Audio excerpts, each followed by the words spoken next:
Então, gente, voltando um pouco lá, porque passou um caminhão desses aqui de vender verdura, legumes, estava gritando mais alto que eu aqui, aí eu dei uma interrompida. Então a gente estava nesse item 4 aí falando sobre o Plano Nacional de Aviação. Então deu para vocês perceberem aí, né, que eu estou contando uma parte histórica disso aí também, de como que seria esse Plano Nacional de Aviação, da ideia que começou desde lá da época do Império, né, para poder estar fazendo esse planejamento do transporte aí no Brasil. Então, em 1911 foi criada o IFE, que é a Inspetoria Federal de Estradas, que era o único órgão central para poder planejar o transporte nacional, cujo objetivo era fiscalizar todos os serviços relacionados às explorações e construções ferroviárias e rodoviárias, exceto aquelas que eram sob administração da União. Como eu falei, nessa época o transporte ferroviário é que estava predominante, conforme a gente viu naquela parte histórica, falando sobre a história dos meios de transporte no Brasil. Em 1921, o IFE passou a incorporar outras funções, mais ligadas ao planejamento da aviação terrestre. Superintendência das administrações federais das estradas de ferro, que era de propriedade da União, que já não era antes, né? Bem como fiscalizar as empresas arrendadas ou aquelas que eram concedidas pelo governo federal. Então, houve aí uma mudança, né? Com o objetivo de dar outras funções ao IFE, que antes, né, não administrava aquelas estradas de ferro que era de propriedade da União e nem fiscalizava as empresas arrendadas ou concedidas pelo governo federal. Então passou a exercer isso aí também. Em 1926 a 1930, no governo de Washington Luiz, houve um grande impulso aí no sistema rodoviário. Né? Então, pela data aí a gente vê a época aí que teve um impulso no sistema rodoviário. Então, foi criado aí, dentro desse sistema de Plano Nacional de Aviação, um plano chamado de Catanambi, onde foram estabelecidas as bases da rede rodoviária do Brasil. Então, estava categorizado aí duas classes de rodovia: as estradas federais ou troncais e as estradas estaduais ou de união.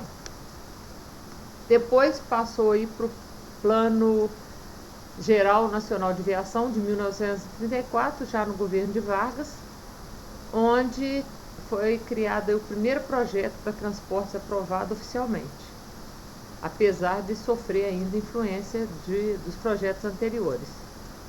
Esse projeto, esse plano era de natureza multimodal, mas com prioridade à modalidade rodoviária, né? Que nesse ponto aí, então, já estava dando aquele arranco, né, as rodovias. Aí, em 1937, foi criado o DNR, que hoje a gente conhece como DENIT. Tá? Então, foi criado o Departamento Nacional de Estrada e Rodagem, tá?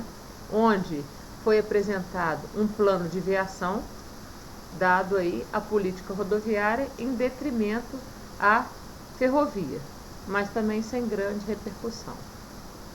Em 1944 foi criado o PRN, o Plano Rodoviário Nacional, onde tinha a intenção de fundamentar, né, a ligação do país de norte a sul, cortá-lo em outras direções, estendendo sobre o território nacional uma trama de viação de vias de comunicação, de forma eficiente. Então, aqui se tratava do primeiro plano rodoviário aprovado pelo governo federal, onde estabelecia os princípios gerais da política administrativa rodoviária.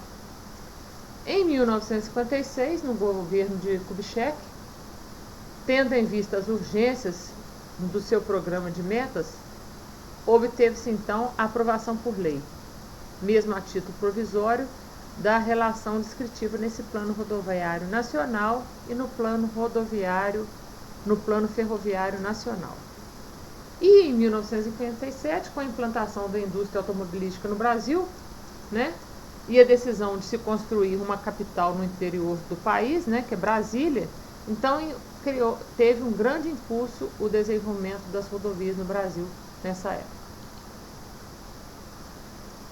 A revisão desse Plano Geral de Viação, né, de 1934, foi encaminhada para aprovação em 1948, transformou em Plano de Aviação em 1951, era composto pelo sistema ferroviário, rodoviário, fluvial, marítimo e aeroviário, e, apesar da necessidade do país na época e do caráter eminentemente técnico do Plano Nacional de 51, ele nunca foi formalmente aprovado pelo governo federal.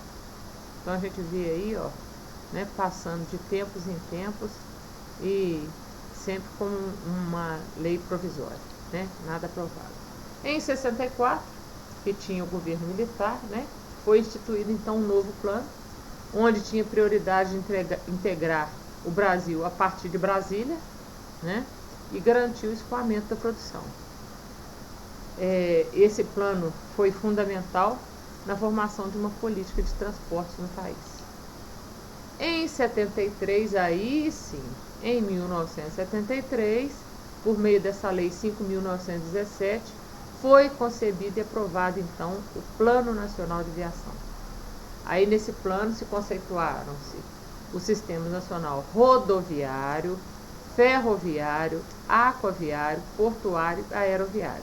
Ou seja, as 5 modalidades estavam dentro desse plano, e o que se previa é revisões a cada 5 anos, mas isso não aconteceu. Daí, em 2001, olha o pulo que teve isso aí, foi instituído então o DNR, Departamento Nacional de Estrada de Rodagem, e criou-se o DENIT, que foi o órgão executor da política de transporte determinado pelo governo federal. Foi implantado em fevereiro de 2002, o DENIT, para desempenhar as funções relativas à construção, manutenção e operação da infraestrutura do segmento do Sistema Federal de Viação, sob a administração direta da União, nos modais rodoviário, ferroviário e aquaviário. Como forma de melhorar e modernizar o planejamento dos investimentos federais no setor de transporte, aí pula lá para 2011, né, que a gente pode falar que é bem recente, em 6 de janeiro, foi disposto aí o Sistema Nacional de Viação. Então, com isso aí, com essa Lei 2.379, foi revogada então a Lei de 5.917, tá? E que vale destacar então que com a substituição do Plano Nacional de Viação pelo Sistema Nacional de Viação, foram mantidos os projetos do extinto Plano Nacional de Viação e passou a compreender então o subsistema rodoviário, ferroviário, aquaviário e aeroviário, que entrou aí. Então, como subsistema rodoviário federal, entra aí todas as rodovias administradas pela União. Então, com isso, gente, eu termino aí essa parte introdutória de como que está o sistema aí de transporte no Brasil. Tá ok?